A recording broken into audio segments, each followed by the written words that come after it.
રાજ્યમાં સાર્વત્રિક વરસાદનું અનુમાન છે। રાજ્યમાં હવામાન વિભાગે આગાહી કરી છે આગામી 4 દિવસ સુધી અલગ અલગ જગ્યાઓ પર વરસાદ વરસશે। અમદાવાદ શહેરમાં વરસાદી માહોલ રહેશે તેવી આગાહી કરવામાં આવી છે। રાજ્યમાં એકસાથે 3 વરસાદી સિસ્ટમ સક્રિય થતા વરસાદ રહેશે। ઓફશોર ટ્રફ, વેસ્ટર્ન ડિસ્ટર્બન્સ અને સાયક્લોનિક સર્ક્યુલેશન સક્રિય થયા છે। દક્ષિણ ગુજરાતના અમુક જિલ્લામાં વરસાદનું ઓરેન્જ એલર્ટ છે। सूरत, वलसाड, नवसारी, तापी, दमण, दादरा नगर हवेलीમાં પણ ઓરેન્જ એલર્ટ આપવામાં આવ્યું છે।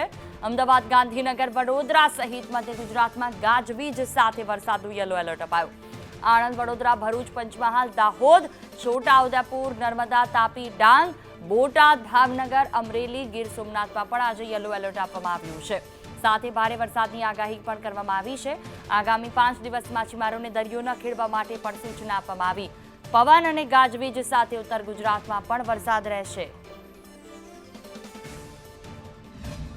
રાજ્યભરમાં 7 દિવસ સાર્વત્રિક વરસાદ રહેવાનું અનુમાન કરવામાં આવ્યું છે। સાથે જ માછીમારોને પણ દરિયો ન ખેડવાની સૂચના આપવામાં આવી છે, કારણ કે એક સાથે ગુજરાતમાં 3 સિસ્ટમ સક્રિય થઈ રહી છે ને તેના જ કારણે 7 દિવસ ભારેથી અતિ ભારે વરસાદ કેટલાક દરિયાઈ કાંઠાના વિસ્તારોમાં રહેશે। જ્યારે વિંડીના માધ્યમ દ્વારા સમજવાનો પ્રયત્ન કરીએ તો એક દિવસ માટે પણ દક્ષિણ ગુજરાતના ભાગોમાં યલો એલર્ટ, ઓરેન્જ એલર્ટ છે તે આપવામાં આવ્યું છે, તો રાજ્યભરના અન્ય વિસ્તારોમાં યલો એલર્ટ આપવામાં આવ્યું છે। દક્ષિણ ગુજરાતના ભાગોમાં સુરત, ભરૂચ, ડાંગ, તાપી, દાદરા નગર હવેલી, વલસાડ સહિતના વિસ્તારમાં ભારેથી અતિ ભારે વરસાદ રહેવાનો છે।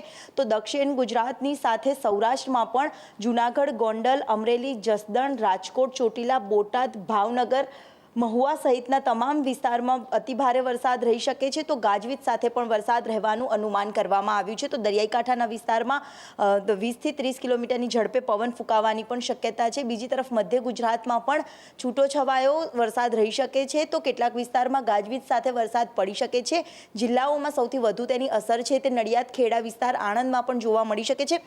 બીજી તરફ ઉત્તર ગુજરાતની વાત કરીએ તો મહેસાણા, હિંમતનગર, પાટણ સહિતના વિસ્તારમાં સામાન્યથી મધ્યમ તો કેટલાક વિસ્તારમાં હળવો વરસાદ રહેવાનો છે। જ્યારે કચ્છમાં પણ ગાજવીજ સાથે વરસાદની આગાહી કરવામાં આવી છે, એટલે કે 7 દિવસ સુધી સાર્વત્રિક વરસાદ રહેવાનો છે। વરસાદી સિસ્ટમ સક્રિય થઈ છે, એક સાથે 3 થવાના કારણે સાર્વત્રિક વરસાદ રાજ્યભરમાં રહેશે।